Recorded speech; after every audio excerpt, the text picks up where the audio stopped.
PAX 2017. I'm here with Duncan Ironmonger. You are in charge of Scuf Gaming? Yeah, founder, CEO, yeah. So, how did Scuf Gaming come to be?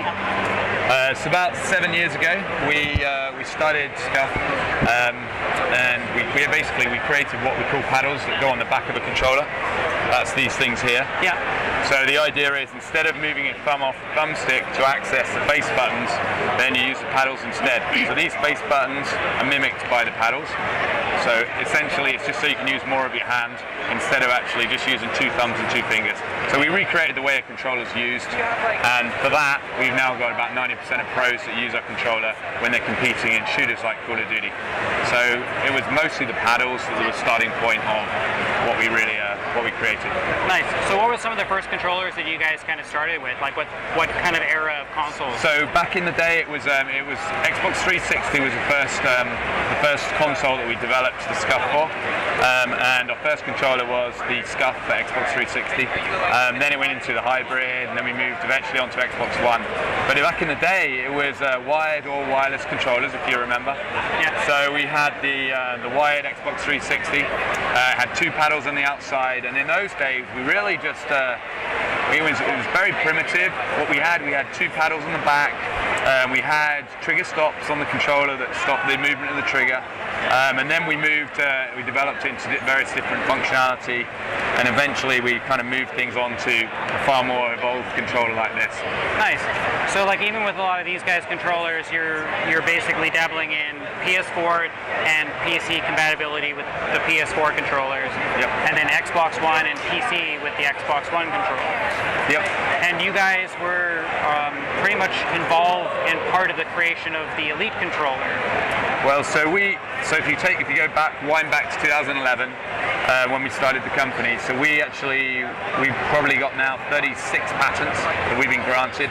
We've got about another 65 that are pending, and our patents cover the paddles in various different forms, lots of back functionality, different trigger functionality, parts on the controller on the front, remapping, loads of different functionality. So through that whole education of what we created in Scuf, then it came to a point where pretty much all the competitive gamers were using Scuf controllers or controllers with similar functionality. And then at that point, Microsoft, of course, saw an opportunity to create a controller that could go out to the retail market. And they obviously then created the Elite. So for that creation of the Elite, they licensed our IP, and they licensed our IP to be able to create the Elite. And through that, we're also a partner of Microsoft's, which is why we do other functional parts for the controller.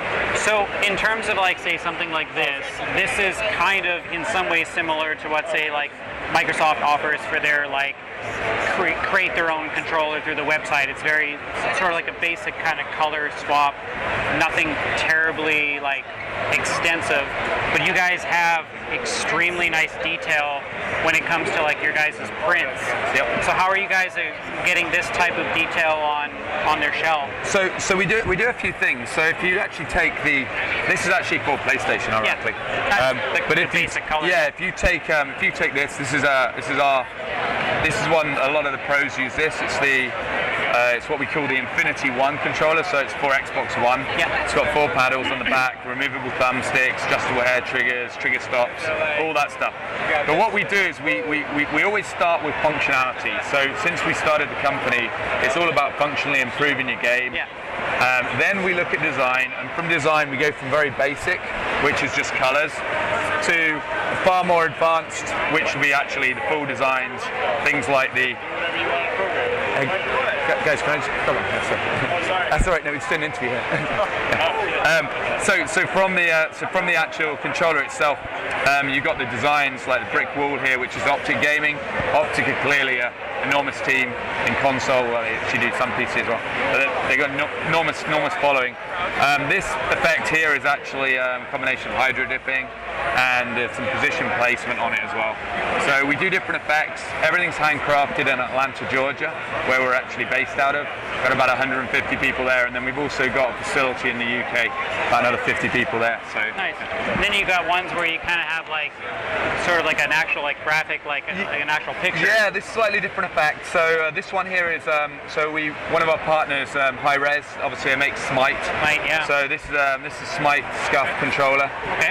So you can see you've got the paddles, you've got the military grade grip on the back, and then you've got the clearly all the graphics that make Smite. The grip has been kind of a very requested feature, and like one that the actual companies are doing very minimal to. I know Microsoft released their Lunar controller, which was one of the first ones to have a grip, and then they kind of abandoned it for a long time. It became a very sought after one because of the grip. Yep. So what types of grips do you have for the controllers? Well, again, so I guess the subtle difference between Scuf and a lot of companies is we do everything. It's far more of a handcrafted approach. Yeah. So if you look at our grip, this is actually not manufactured. This is actually this is all hand done. So it's about a 5-stage process in creating this grip. So you get I guess you get a more premium effect. The same way with the soft touch on the front, it's more premium. So it's not just plastic with texture. It's a material, a grippy material that's handcrafted onto the controller. Gotcha. So for us, we always look at, again, the functional level of the grip. It's like, how is that going to help your hands to stay in place, to grip? Where do we want the grip to be? Inside handles are important, outside handles. And then it's about that comfort as well. So we look at it from all areas of the controller. Yeah. So I guess the simple answer is it's not just plastic. It is actually, it's materials and special finishes on it. Yeah, they're essentially more handcrafted than just a plain assembly line style controller. Yeah, that's it. And what we do is everything's made to measure. So when people come and they use, they actually use our controllers. Or rather, when people build their controllers online, they'll decide exactly how they want it to look, the functionality they have, and because we're doing everything to order, then of course we can spend a lot more time in creating it in a handcrafted sense. Pretty much. Yeah. So on the PlayStation controllers, I noticed like some of them have like the headphone piece like this, where it's very traditional to the actual Sony standard, and then you guys have these ones here, just got the jack, which have just the simple jack. Yep. What's the main differences between these two? Well, I mean, this does everything this does. These two here, eventually there's a slight difference in size. This one's about 6 millimeters wider than the standard and you shape. can get them ordered to be wider? So this is called the Impact, Scuf Impact. And it's PlayStation and PC. And the reason we widened it is because we got 4 paddles on the back. And the only way you could get 4 paddles on the back was to widen it. So we re-engineered the whole shape, and we've got a far more aggressive angle here, which actually allows you to grip with your fingers as you use your paddle fingers. And these are way more tactile than the Microsoft ones, because Microsoft uses like the metal paddles, which feel sometimes a little loose, and I know I've knocked out a few of them when I've moved the controller and the piece has fallen off.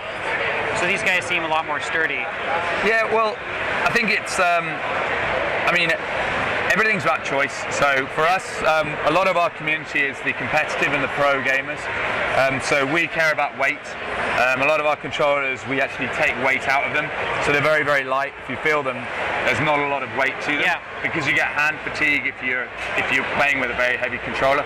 So some of the components we use, we typically stick to plastic because the plastic is obviously lighter. And the flex you get in the paddle, when you hit it, you want the elasticity of the plastic to spring back, and you get a better haptic feedback. So for us, we're looking at a specific market, which is very much the competitive and the high-end market. And for us, using the polycarbonate and the paddles, we think that's the way we've always chosen to go. So that's the Infinity 4PS, more traditional style. That's obviously the Impact for PlayStation as well. On the Xbox side, we've got this is the one a lot of our pros use. That's the Infinity 1, 4 paddles, again very, very light. And then we do actually. Someone's taken it. Can you grab me there's That's okay, it's fine. We actually do accessory kits for the Elite controller. So we have the paddles which actually reside on the back of the controller. Nice. We've got a special D-pad which is actually skewed, so it's got a high side. We call it the D-pad bias. Okay. So you can get across from the thumbstick to the D-pad much quicker because it's higher. We've got different length thumbsticks with very, very grippy texture on the thumbsticks, and then handles that are very grippy as well. Excellent. So you can actually accessorize your Elite controller. That was part of the partnership we had with Microsoft, that we'd build the accessories, and we're the pro gaming accessory partner. Or we even do customization on the Elite controller. So if you want to design anything to look and feel the way you want it to feel, you can. So really it's about choice. Infinity One, this is very light, I guess all handcrafted. You can get the Elite controller itself.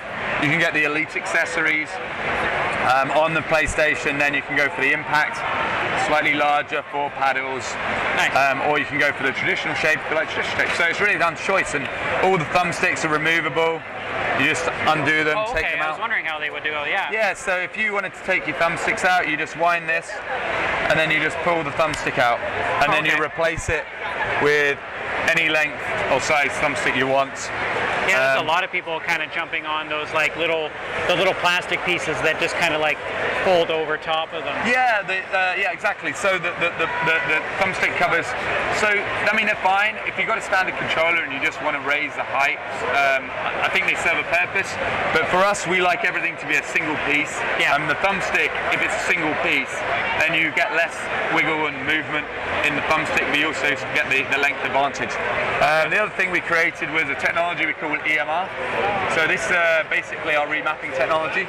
So on the paddles, they are mapped to certain functions on the controller. Okay. If you want to change that, then all you do is you get your EMR key, that sticks on the back, and we use the polarity of the magnet to access the switch. Switches it over, press the paddle, and the face button you want to remap, release, and that's remap. So it's just, that is really cool. It's really point and click. We like to make it very intuitive. You don't have to go into the software and actually do it in the console. You just do it. Yeah.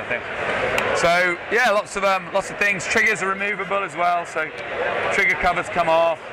You've got trigger stops, they turn around, and then you've got less movement on the trigger.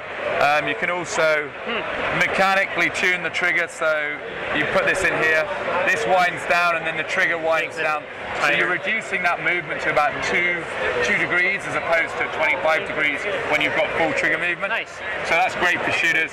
Obviously not something you would have on if you were playing a racing game, but it's great for shooters. I think about the only thing that I would ever want more on this kind of thing would be an instant screenshot button, because I got spoiled with the Switch just kind of hitting that thing. Yes. But yeah, they're really nice controllers. Yeah. So with these types of accessories and whatnot, what does the average controller kind of price at? So they kind of, you've got to remember we handcraft everything, so it's made to measure. They start from about $130 and they go all the way up to as much as 200 or plus. But I think the average is, if you get a pretty much functional, well built out controller with all the nice soft touch finish, the grip and everything, you're going to end up somewhere around the 180 plus. Which is still cheaper than the Elite controller in some respects. Like even the Gears of War Elite controller was like 200, way more money. So I mean, you get a lot more customization and personalization as well than just kind of what they've done with their Elite controller. Yeah, I mean, obviously I think the Gears of War controller is a very nice controller. They did a good job on that. But it's really down to choice, so you can choose it any way you want. And if you're on a budget or you just want limited functionality, then you can get a Scuf for as little as $120, $130. You can also send in your standard controller, and we do a Scuf service. Okay. So if you had a standard controller, you can send that in, and we'll actually then tear it apart and rebuild it using your controller. Okay. So you can save about $50 doing it that way. So you can get a Scuf for as little as $50, $60 because you're paying for the service as opposed to the actual controller. Yeah. So that's a cost-effective way, and it goes upwards from there depending on what functionality you choose. Gotcha. Yeah, and even like for some places where you're trading in controllers, you're not even getting that kind of discount as well either. Yeah. Because most of those are they have to resell them, so they don't have that markup there. So what kind of projects do you guys have coming out soon? Well, we've got some interesting things coming in 2018. Not anything I can talk about here, but certainly, but watch that space. Yeah, it's going to be a good year next year. Well, they look really, really excellent. And so, where can people go to get their own personalized controller? So you can go to scufgaming.com, www.scufgaming with a single F, SCUF gaming.com, and we sell them, and you can just customize them to your nth degree. We do have partner affiliates as well. You can use their codes to save some money, get 5-10% off. Excellent. And then there's also, we have partners who in different countries resell the controls as well. Excellent. Great. Well, thank you very much. Thank you. Nice Enjoy to meet you. PAX. Thank you.